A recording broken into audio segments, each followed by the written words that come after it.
Ben 60-59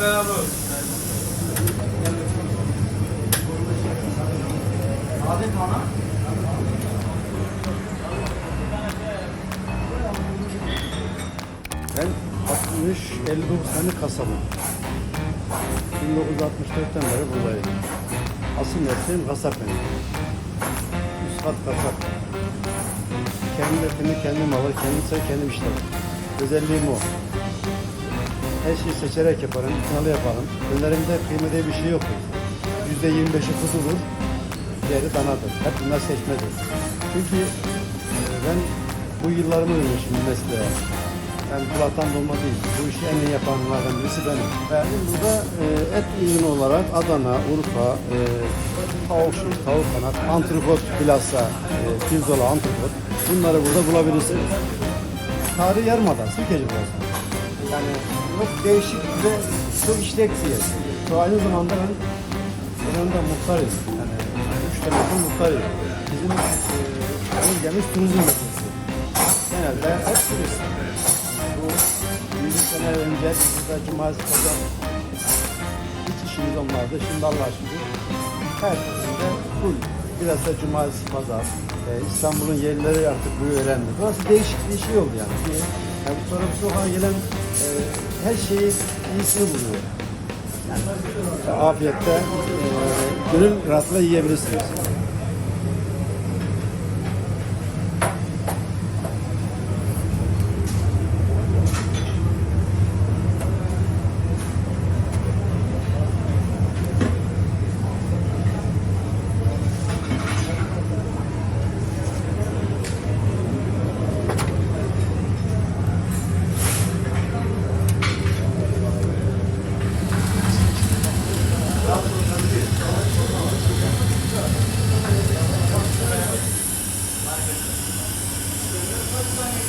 İki alacağım.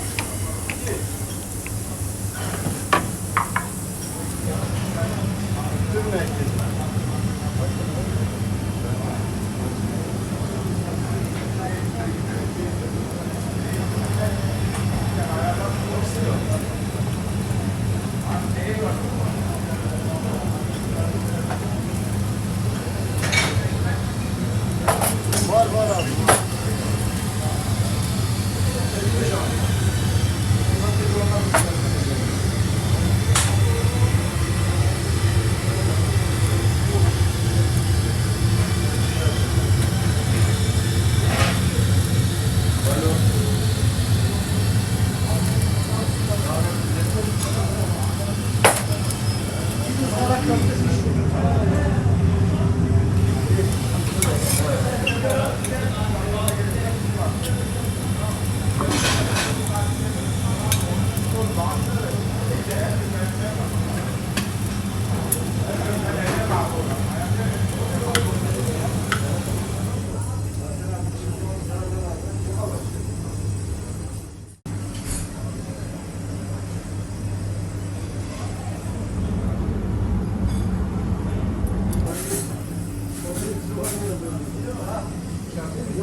Bunlar cam atıyor.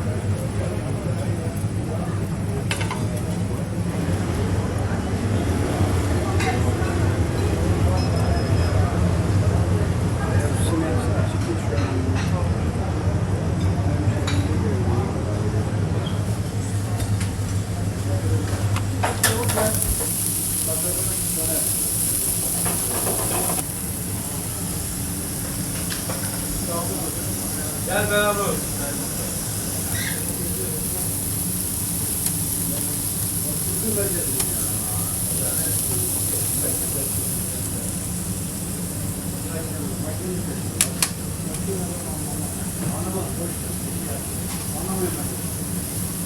Yani korktum alır mısın bak?